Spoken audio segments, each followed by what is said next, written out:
Chers amis, j'aimerais vous saluer et vous souhaiter la bienvenue dans ce culte estival où nous sommes encore un peu dispersés.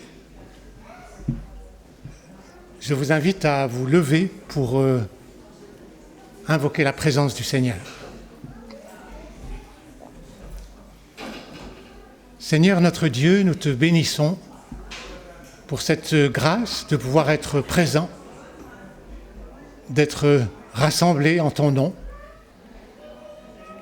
Nous te prions que tu nous conduises à ton écoute, que tu nous conduises afin que nous puissions nous aussi entrer dans ta présence. Toi, tu es là, toi, tu nous accueilles. Et nous voulons te prier pour toute ton Église sur la face de la terre. Nous te prions pour nos frères et sœurs qui sont sous la menace, qui sont dans le danger, dans la persécution ou dans la maladie.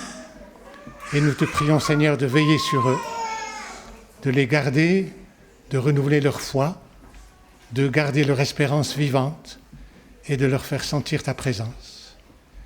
Et nous aussi, Seigneur, nous te prions de nous accompagner afin que nous puissions accueillir ta parole et accueillir ta grâce tout à nouveau dans nos cœurs et recevoir tes directives pour notre vie, pour la vie de l'Église et pour nos vies personnelles, afin que ton nom soit glorifié de toute manière. Nous te bénissons, Seigneur, et nous te remercions au nom de Jésus. Amen. Nous te bénissons, Seigneur, aussi pour l'offrande qui a pu être recueillie et nous te prions pour la sagesse et pour un bon usage de cet argent, afin que ton royaume progresse, que ton évangile soit annoncé, que tes serviteurs, les missionnaires, soient soutenus et encouragés et bénis dans leurs besoins. Et maintenant, nous voulons te prier, Seigneur, de nous aider à ouvrir nos cœurs, à les rendre bien disposés pour accueillir ta parole. Bénis Monique qui va nous l'apporter, soutiens-la, renouvelle ses forces, et bénis-la dans tout son ministère. Nous te prions, Seigneur, au nom de Jésus. Amen. Bonjour à toutes et à tous. Merci beaucoup Danilo, merci beaucoup à Niki et à Gabriel de nous avoir entraînés dans ce moment de louange. J'ai ce dernier mois eu le privilège de donner un cours intensif sur le livre des Actes des Apôtres. Et à chaque fois que je me plonge comme ça de manière intensive dans ce livre, je trouve que c'est un livre fascinant et vraiment interpellant. Comme vous le savez, l'un des sujets principaux de ce livre, c'est bien sûr l'Église. La naissance de l'Église, la croissance de l'Église, le ministère de l'Église. Et j'écoutais récemment la dernière série de prédications de Fernand, intitulée « Accomplir la volonté de Dieu ». D'ailleurs, vous pouvez réécouter toutes les séries de prédications récentes de l'Église sur notre chaîne YouTube et ne vous en privez pas. Donc, je réécoutais cette série sur « Accomplir la volonté de Dieu » et je me suis demandé finalement qu'est-ce que le livre des Actes nous montre concernant la volonté de Dieu pour l'Église. Qu'est-ce que ça veut dire, si on se posait la question comme ça, vivre selon la volonté de Dieu en tant qu'Église? Parce qu'après tout, on peut avoir toutes sortes d'idées, ou même toutes sortes de projets géniaux pour l'Église, ou en tant qu'Église. Ou on peut aussi avoir toutes sortes d'attentes envers l'Église. D'ailleurs, c'est souvent comme ça qu'on choisit l'Église qu'on va fréquenter. On regarde peut-être, est-ce qu'ils ont un programme pour les enfants ? Est-ce qu'ils ont une bonne louange? Est-ce que la prédication est bien? Est-ce qu'il y a tel ou tel programme? Alors, je ne dis pas que ce n'est pas des questions légitimes qu'on peut se poser, mais finalement, la question de base qu'on doit quand même tous se poser en tant que chrétiens, c'est quel est le projet de Jésus pour l'Église? Qu'est-ce que ça veut dire de vivre selon sa volonté en tant qu'Église? Et qu'est-ce que c'est son attente par rapport à nous? Et le livre des Actes est un bon endroit pour commencer à chercher des réponses à cette question. Et j'aimerais lire avec vous ce matin un texte très connu du livre des Actes qui décrit justement les dernières instructions de Jésus juste avant qu'il remonte au ciel. C'est-à-dire que c'est les instructions qu'il a laissées justement à ses disciples qui allaient devenir l'Église. Et comme on va le voir dans ce texte, une fois de plus avec Jésus, ses projets ne sont pas tout à fait les mêmes que ceux des disciples. Je vous invite à lire Acte 1, versets 1 à 8. Acte 1, versets 1 à 8. Cher Théophile, dans mon premier livre, j'ai parlé de tout ce que Jésus a commencé de faire et d'enseigner, jusqu'au jour où il a été enlevé au ciel, après avoir donné ses ordres par le Saint-Esprit aux apôtres qu'il avait choisis. Après avoir souffert, il se présenta à eux vivants et leur donna de nombreuses preuves. Pendant 40 jours, il se montra à eux et parla de ce qui concerne le royaume de Dieu. Alors qu'il se trouvait en leur compagnie, il leur recommanda de ne pas s'éloigner de Jérusalem, mais d'attendre ce que le Père avait promis, ce que je vous ai annoncé, leur dit-il. Car Jean a baptisé d'eau, mais vous, dans peu de jours, vous serez baptisés du Saint-Esprit. Alors que les apôtres étaient réunis, ils lui demandèrent « Seigneur, est-ce à ce moment-là que tu rétabliras le royaume pour Israël ?» Il leur répondit « Ce n'est pas à vous de connaître les temps ou les moments que le Père a fixés de sa propre autorité. Mais vous recevrez une puissance lorsque le Saint-Esprit viendra sur vous, et vous serez mes témoins à Jérusalem, dans toute la Judée, dans la Samarie et jusqu'aux extrémités de la terre. » Comme je le disais, ce texte est un texte très connu pour la plupart d'entre nous. Mais ça vaut la peine de se remettre dans le contexte de cet épisode. C'est un moment de transition extrêmement important pour les disciples de Jésus. Jésus a été crucifié et il est ressuscité le 3e jour.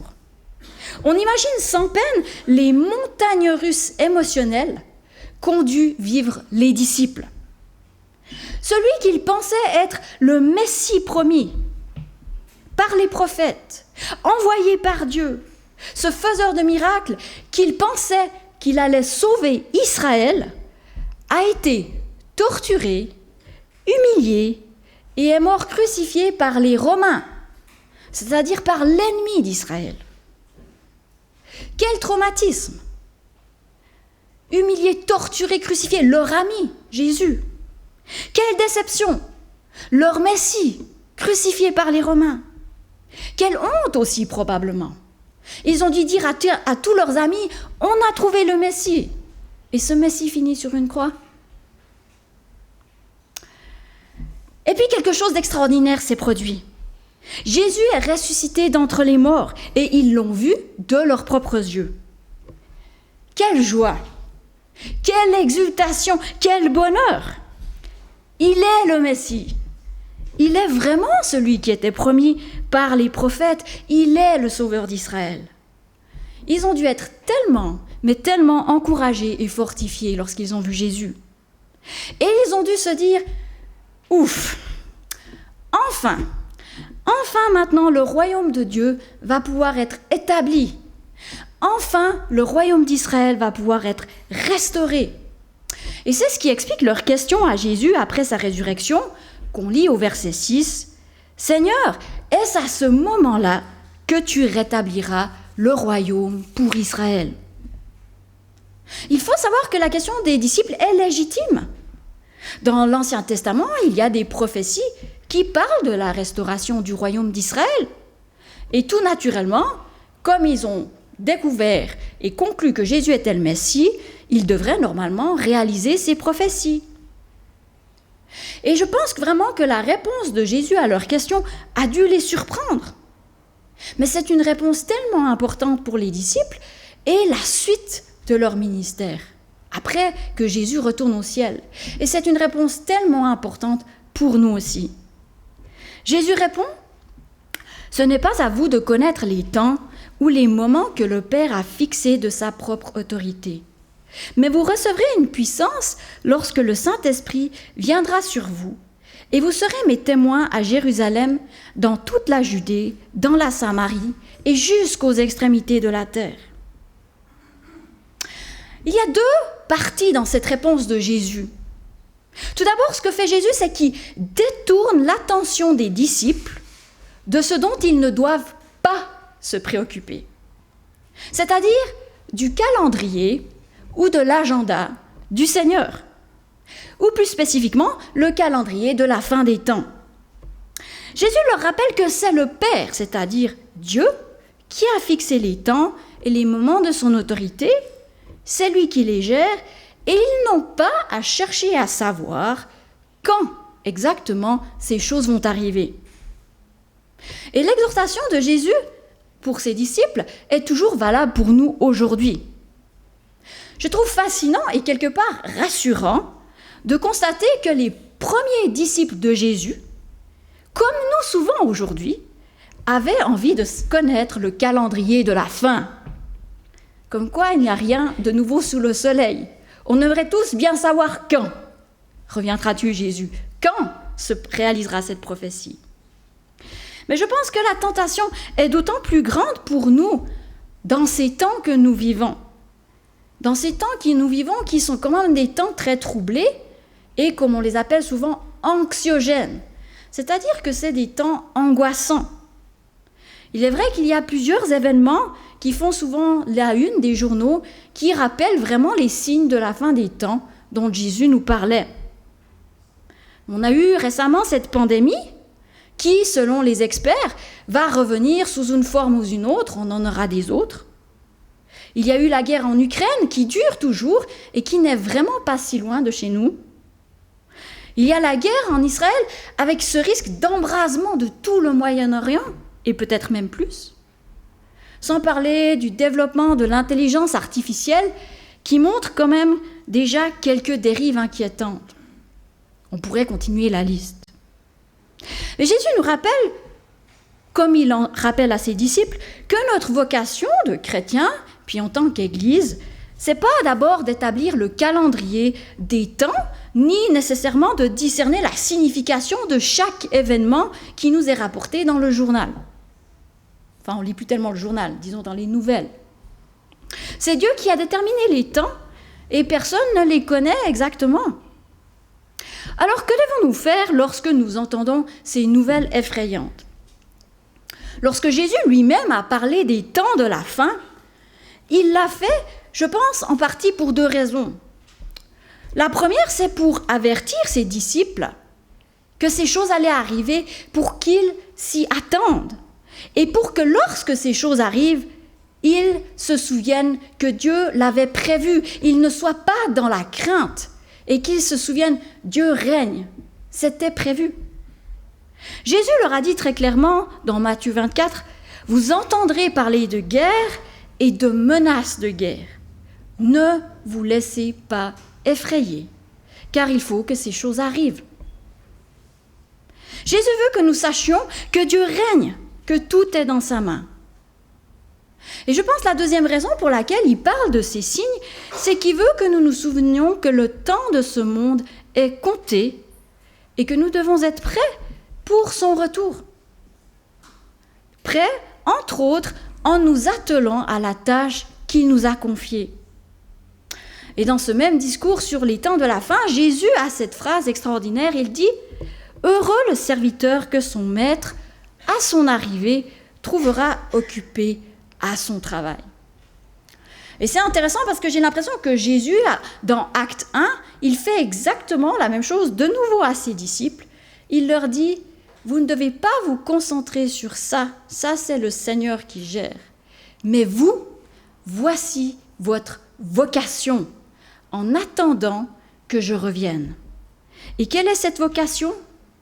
Ils vont recevoir le Saint-Esprit et être les témoins de Jésus jusqu'aux extrémités de la terre. Autrement dit, Jésus leur explique leur mandat pour ce temps intermédiaire. Et c'est cela le projet de Jésus pour son Église, en attendant son retour. L'Église, on sait qu'un autre nom de l'Église, c'est que c'est le corps de Christ. Et pendant que Jésus n'est plus là physiquement, il est au ciel, le témoin visible de Jésus, c'est l'Église, c'est son corps. Alors qu'est-ce que ça veut dire être témoin de Jésus? Il y aurait beaucoup de choses à dire. On pourrait faire toute une série de prédications juste sur ce sujet. Mais une des choses que le livre des Actes nous rappelle, c'est que l'Église est témoin de Jésus en prêchant l'Évangile, en témoignant de qui est Jésus, de ce qu'il a fait, en mourant et en ressuscitant des morts. On peut faire toutes sortes de choses en tant qu'Église, mais finalement, notre vocation première, c'est la proclamation de l'Évangile. C'est d'être témoin de Jésus. C'est pas de faire de la politique, de faire de l'éducation, du travail social ou du coaching de vie. Que les chrétiens s'engagent dans ces domaines, absolument. On vient de donner un cours dans cette église sur justement notre vocation, notre travail dans le monde. Et il est absolument certain que le Seigneur veut utiliser et bénir notre implication dans tous ces domaines en tant que chrétiens. Mais le plan spécifique de Jésus pour l'Église en tant que communauté, c'est que nous soyons ses témoins. Que nous soyons ses témoins de l'Évangile. Que nous le soyons de toutes sortes de façons, bien sûr en proclamant cet Évangile, mais aussi en le vivant entre nous en tant que communauté. La façon dont nous allons proclamer cet Évangile en tant qu'Église va varier suivant les contextes, suivant les défis, et nous avons besoin de sagesse pour savoir comment le proclamer. Mais nous ne devons pas oublier que cela est notre vocation première en tant qu'Église. Il est important que nous gardions cela à l'esprit. Nous ne devons pas perdre des yeux le puck, comme on dit en bon français. Vous savez, le puck dans le jeu de hockey? Oui, vous me suivez? D'accord. J'étais juste pas sûre. Je vois aussi des Africains, ça joue le puck, le hockey. C'est bon? Ok. Donc, dans le jeu du hockey, le puck, il est tout petit. Et c'est pas toujours facile de le suivre. En tout cas, moi, à la télé, j'arrive vraiment pas. Donc, ça part dans tous les sens et c'est très difficile, des fois, de toujours garder, de voir où est ce puck. Seulement, le problème, si on perd des yeux le puck, qu'est-ce qui va se passer? Déjà, on va pas marquer de but. Et deux, on risque franchement de faire un autogol. Parce que peut-être le puck, il est derrière vous, vous tournez et puis vous marquez. Ça arrive des fois en hockey. Donc de la même façon, je pense qu'en tant qu'Église, c'est vraiment important qu'on garde cette vision, qu'on garde cet appel, ce mandat premier que le Seigneur nous a donné. Et ceci en tout temps. Voilà donc le projet de Jésus pour ses disciples après son départ. Et honnêtement, je pense qu'ils ont été surpris. Alors, nous, on connaît tellement bien ce verset, Acte 1:8, vous serez mes témoins, etc. On connaît tellement bien de nos jours que nous, ça ne nous surprend plus tellement. On l'a trop entendu. Mais imaginez ces premiers disciples. Déjà, ça a dû leur paraître un peu nouveau. Il n'y a pas vraiment exactement d'équivalent exact dans l'Ancien Testament. C'est une sorte d'extension du projet de l'Ancien Testament. Et puis, moi, je me mets un peu à leur place. Honnêtement, moi, j'aurais été un peu frustrée parce que je me serais dit, enfin, le royaume d'Israël, et puis tu veux même pas nous dire quand. Enfin, voilà, moi, ça m'aurait un peu frustrée. Et puis peut-être aussi qu'ils ont été un peu sceptiques, disons-le franchement. Peut-être qu'ils se sont dit, témoins de Jésus, en Samarie. Ouais. C'est pas dit qu'ils étaient enthousiasmés par l'idée, parce que la Samarie, pour les Juifs, c'est pas... Voilà quoi, c'est pas la Suisse. Ou bien, peut-être qu'ils se sont dit, jusqu'aux extrémités de la terre. Comment ça? Comment est-ce que c'est possible, ce mandat? On est combien? On est 12?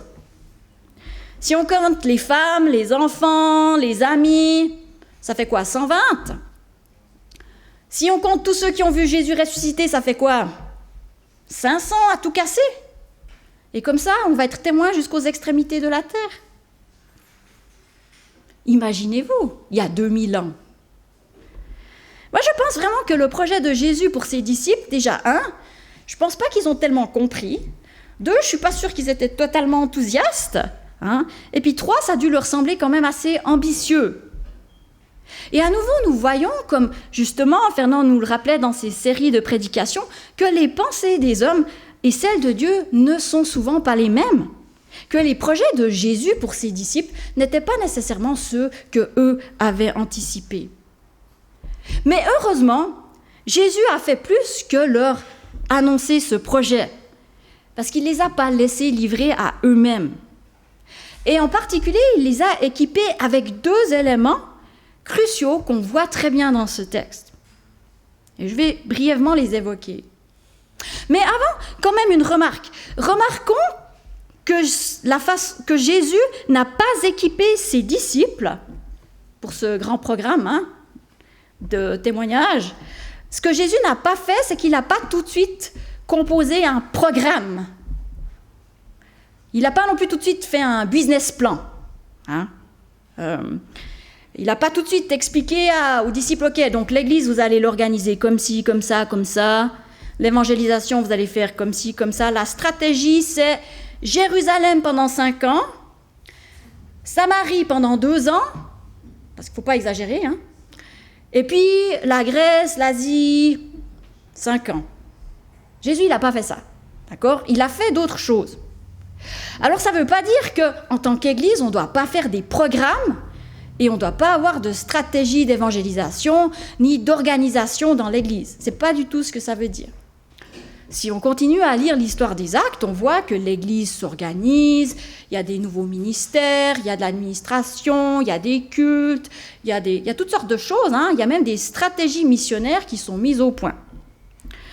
Mais ça signifie qu'avant tous ces programmes, avant tout ça, pour que tous ces programmes ils puissent vraiment être faits selon la volonté de Dieu, il faut qu'il y ait 2 éléments fondamentaux dans l'Église. Et on le voit dans ce texte. Le premier de ces éléments, c'est la parole de Dieu, la parole de Jésus. Regardons notre texte. Et ça, c'est quelque chose de fascinant que je n'avais jamais remarqué avant de lire ce texte récemment. Ce qu'on voit, c'est que la première chose que Jésus a fait pour préparer ses disciples à ce mandat, pour qu'ils soient en mesure de remplir leur mandat, c'est qu'il a passé 40 jours avec eux, passé du temps avec eux à se montrer en tant que ressuscités et à les enseigner sur le royaume de Dieu. Alors, mettons-nous dans la situation, Jésus vient de ressusciter, on pourrait s'attendre à ce qu'il refasse une tournée en Galilée, refasse une tournée en Judée, à ce qu'il se montre aux gens qui ont douté de lui, qui montrent qu'il est ressuscité. Ou on aurait pu s'imaginer qu'il allait refaire une tournée en faisant des miracles de nouveau. Mais non, Jésus, il fait un choix très différent, et je crois que c'est vraiment important. Il nous a dit que Jésus a passé ces 40 jours avec les disciples en leur parlant du royaume de Dieu. Autrement dit, il a préféré, avant de partir, passer ces moments dans l'intimité avec ses disciples pour les enseigner. Et ça montre quoi ? Ça montre que finalement, pour que ses disciples ils puissent être capables d'être ses témoins, pour qu'ils soient des témoins vraiment fidèles de Jésus, ils ont besoin d'être enseignés par lui. Ils ont besoin de savoir qui est ce Jésus, quelle est sa relation avec le royaume de Dieu, finalement pourquoi il avait besoin de mourir. Ils ne peuvent pas être témoins de Jésus sans qu'il leur ait expliqué toutes ces choses. Et c'est intéressant que Jésus ait choisi de passer ces 40 jours avec eux, malgré le fait qu'il allait envoyer le Saint-Esprit quelques jours plus tard. On aurait pu penser que le don du Saint-Esprit serait suffisant pour leur donner toute la sagesse, toute la puissance dont ils avaient besoin pour vivre et témoigner après le départ de Jésus. Mais ce n'était pas ça le projet du Seigneur. Et en fait, ce n'est pas comme ça que le Saint-Esprit fonctionne. Quand on regarde le livre des Actes, ce qu'on voit, c'est que le Saint-Esprit et la parole de Dieu, le Saint-Esprit et l'enseignement de Jésus, ils travaillent ensemble. On le voit vraiment très bien. Le Saint-Esprit, il n'est pas là pour remplacer la parole, mais en quelque sorte, il illumine la parole, qui fait qu'elle prend feu, qui fait qu'elle prend vie, qui fait qu'elle devient agissante, qui fait qu'elle convainc. Dans Galates 6, Paul, il appelle la parole de Dieu l'épée de l'esprit. Donc, je l'ai bien fait mon geste, David.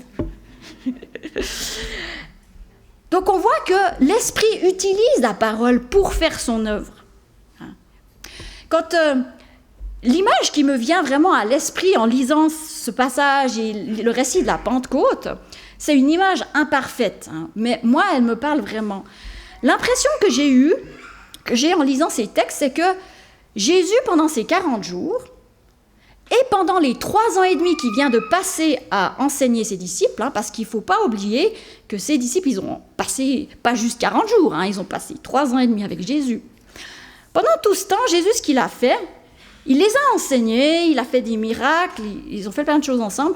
Ce que Jésus, il a fait, c'est qu'en les enseignant, il a mis comme de la poudre à canon dans le cœur de ses disciples. Il a accumulé la poudre à canon, puis la poudre à canon, comme ça, voilà, c'est pas quelque chose de très vivant. Mais ce qui se passe après, c'est qu'à la Pentecôte, comme on le sait, il y a ces langues de feu qui descendent, il y a le Saint-Esprit qui descend, et c'est comme si le Saint-Esprit, c'était l'étincelle qui venait mettre le feu à cette poudre à canon. Et qu'est-ce qui se passe quand il y a beaucoup de poudre à canon qui est déversée dans le cœur des disciples, et avec la parole de Jésus et tous ses enseignements, puis que l'étincelle vient, ça fait quoi? Ça fait ouf! C'est vraiment l'image que j'ai de ce qui se passe à la Pentecôte. Donc ces enseignements, c'est comme s'ils prenaient vie. Et ça fait que finalement, tout d'un coup, les disciples, ils sont capables d'expliquer qui est Jésus. Ils sont capables de parler d'une manière convaincante. Et le Saint-Esprit, il agit dans les cœurs. Et je pense que c'est probablement notre expérience à nous aussi, finalement, quand on lit la parole et quand on fait l'expérience de Saint-Esprit qui nous travaille par la parole.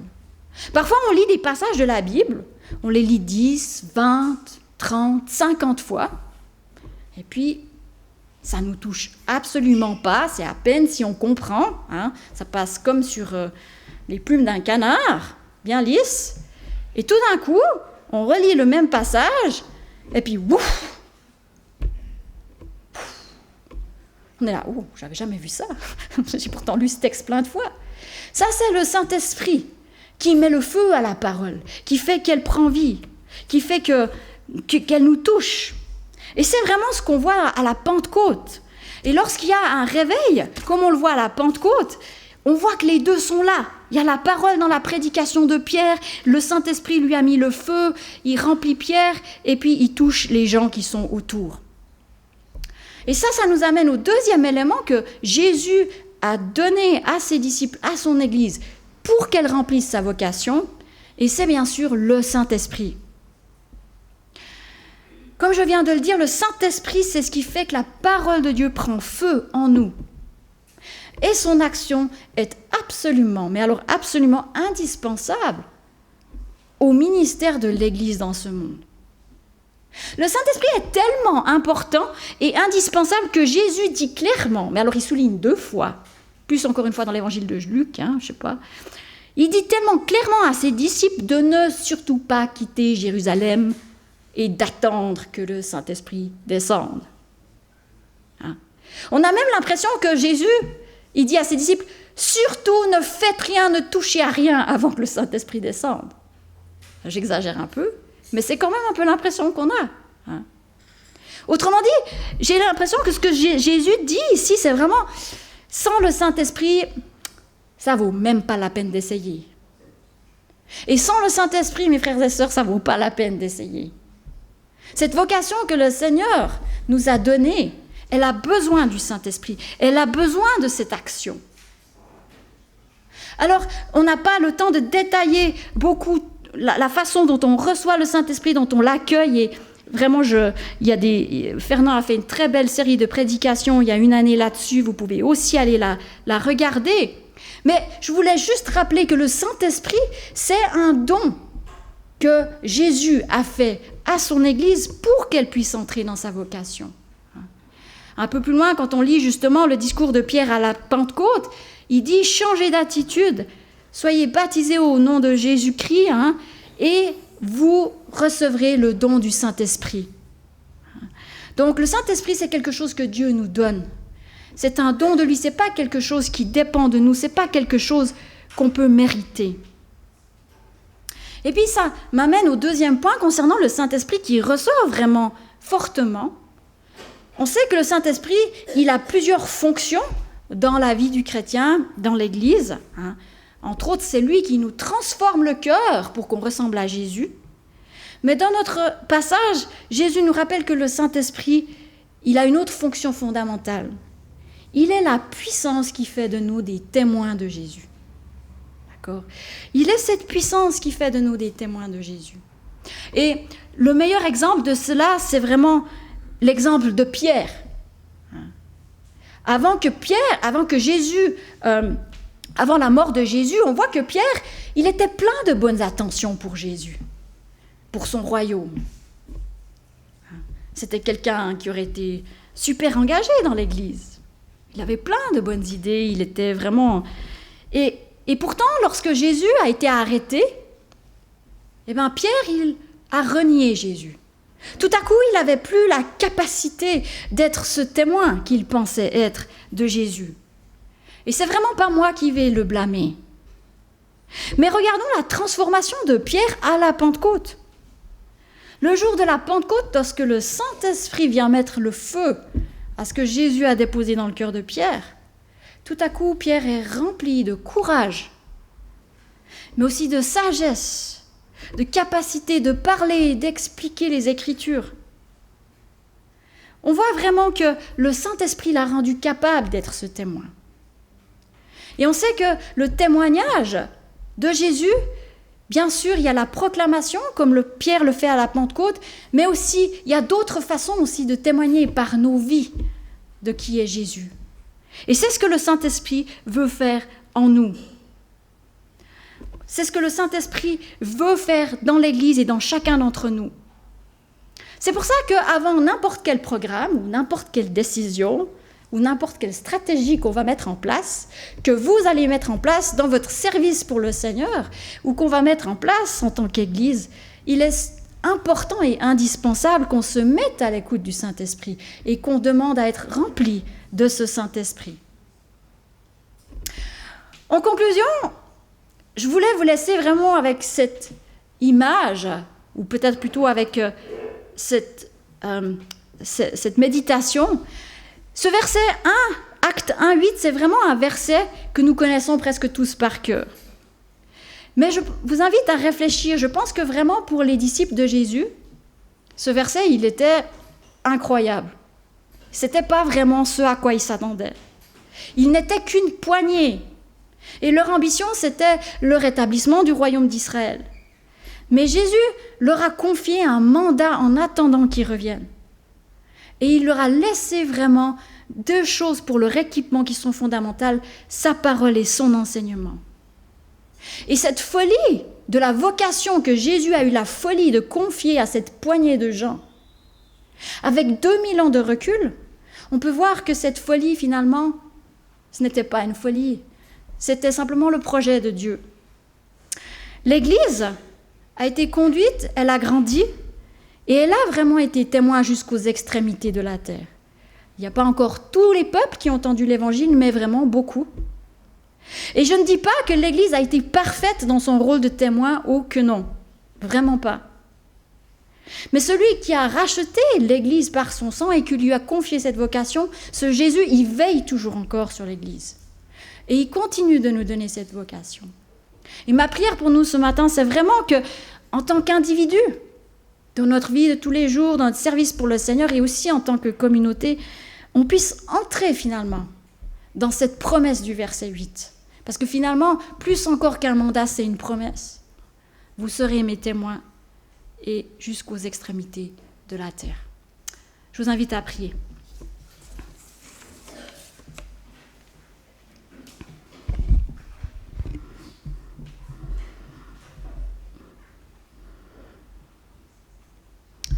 Seigneur, ça me touche que tu aies pris du temps comme ça avec tes disciples pour les enseigner, pour leur parler de tes projets, Seigneur, leur confier même ce projet tout en les assurant que tu serais avec eux, tout en leur assurant que tu leur enverrais ce Saint-Esprit dont ils avaient tellement besoin, tout en prenant le temps de les enseigner, Seigneur.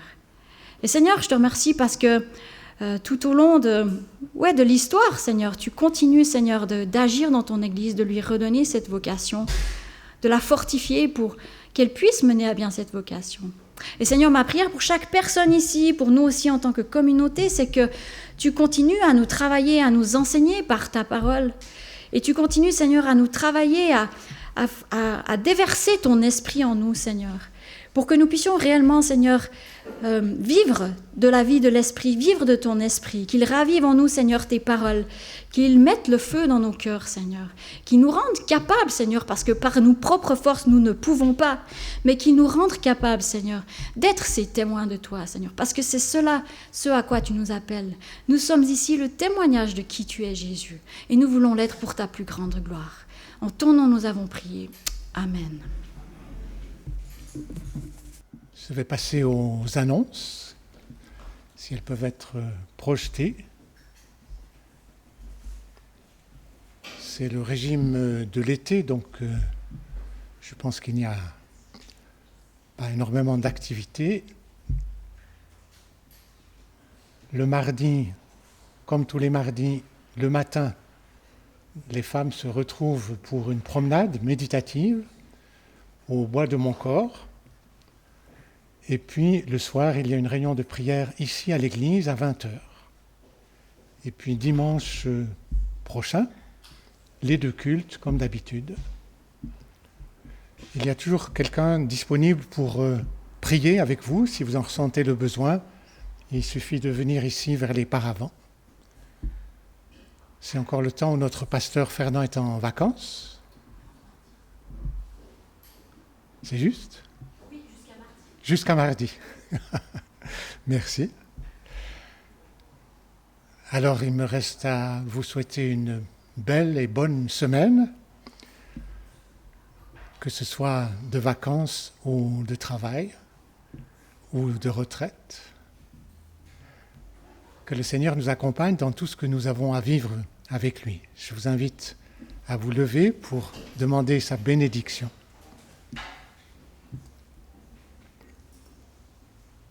Que le Dieu de l'espérance nous garde et nous conduise dans cette semaine qui s'ouvre, qu'il nous donne de demeurer en lui, affermis dans la foi et conduits par son Esprit Saint.